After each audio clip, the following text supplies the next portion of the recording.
I have a question to you. Okay, this is more. Can you say no easily to people? No. How do you? I feel this issue almost on a daily basis, and that's where most amount of my time and my brain space goes in when I should be going to things that don't stress me out. Is how do you say no without coming across as arrogant? अरे ये तो आगे निकल गया है और अरे ये तो like that thing that I was saying that I don't care about what people think. Online is fine. But if I know someone in that pause play or someone who I've met before and I can't say no, and it becomes very hectic. So I do the same thing. Long ass fade out. Yeah. Very long ass fade out. They texted, you kept it unread for 2 days and you read it. Don't open that going to WhatsApp message. Do not leave that blue that one blue button there. Yeah, oh, and then like half the time unread. I have like 6 or 7 unread messages that have lasted for the last 2 weeks now, and one of them I have to respond to, but I'm like I don't know how, what.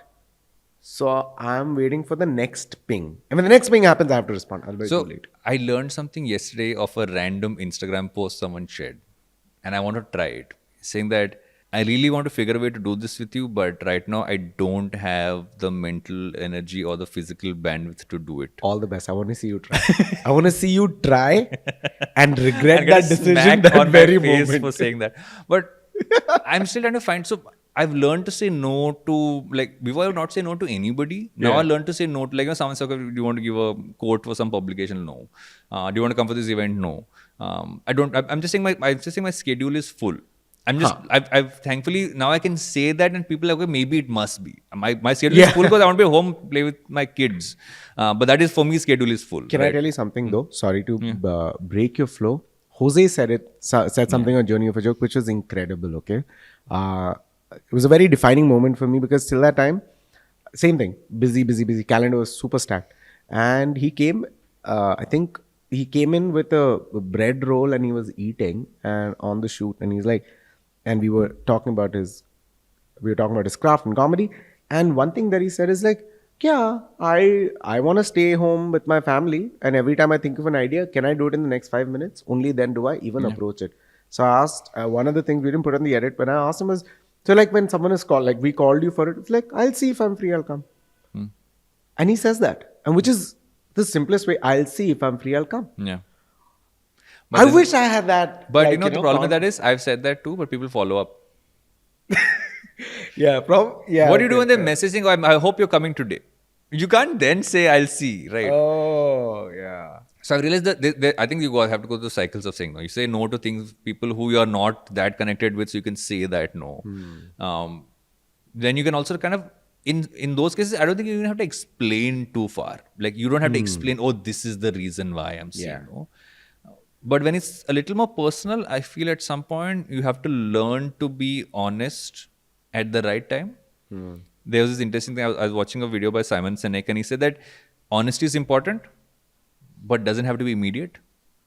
Like he said that he had a friend who had a stage performance and that performance was very bad or wasn't the best. But he met that person after and he said, I'm so happy to see you on stage doing what you've done right now.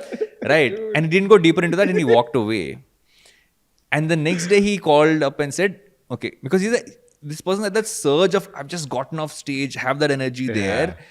And now I don't want to burst that bubble when it's fully blown up. Yeah. The next day when that's deflated a little bit, come back to normalcy, he's like, okay, now can I tell you what I really thought? I thought it's a very interesting way to do it. Again, sounds very good in theory. I don't know how practical it is, but I feel it might work. But you imply it, right? You just said, let me get back to you.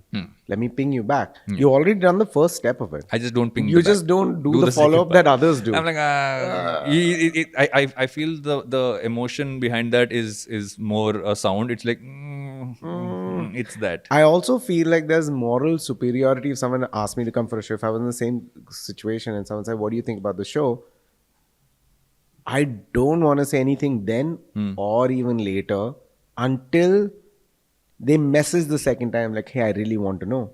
Because giving feedback is such a high moral superiority thing that it not moral superiority, it just feels like you're at a position of power, right? And it's an odd feeling to be at a position of power that your words might not have any impact, but you suddenly are like, oh no, I have to give feedback.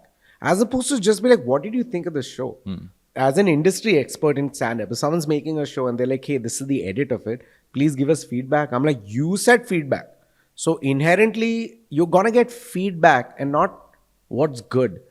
But because I work with my crew and I realize it comes across too cutthroat, right? So now my feedback starts with a paragraph of what I really enjoyed and smaller bullet points of let's discuss this when we can. Yeah. I'll give you an example. We shot the pilot. I think Vivian was in the same thing. We shot the pilot, and our director Dinkar and I, we both like, I want to talk to the crew. So what I did was I took screenshots of shots, time coded it, wrote down feedback that I need to present. And now I showed it to Dinkar.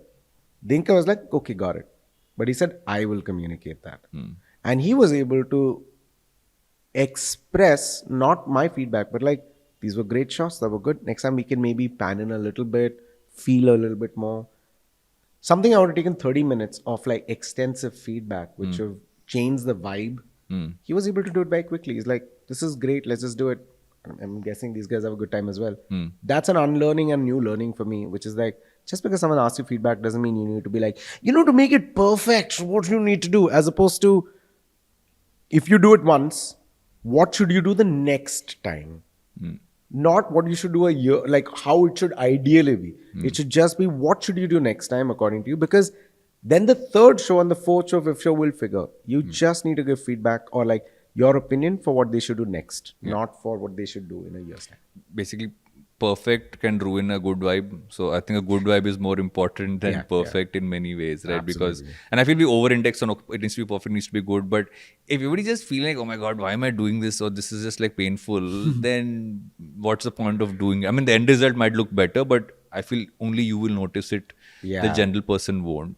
That's what I do. I write down all the feedback now and I don't send it on the day. So on my laptop, not even on cloud, on my laptop on stickies, I write down what I think and I'll minimize it and I will revisit it when it's needed, and I'll just take out the things that's needed and probably try to communicate in conversation. Because in text, I'm very cutthroat because I don't pride myself for being a good writer. I pride myself for being a good orator. So if I'm a good orator, my writing won't represent empathetically what I want to put through, or it'll take so much more effort. So I would much rather just tell them in those bullet points. Want more such insights? Make sure you check out the full episode.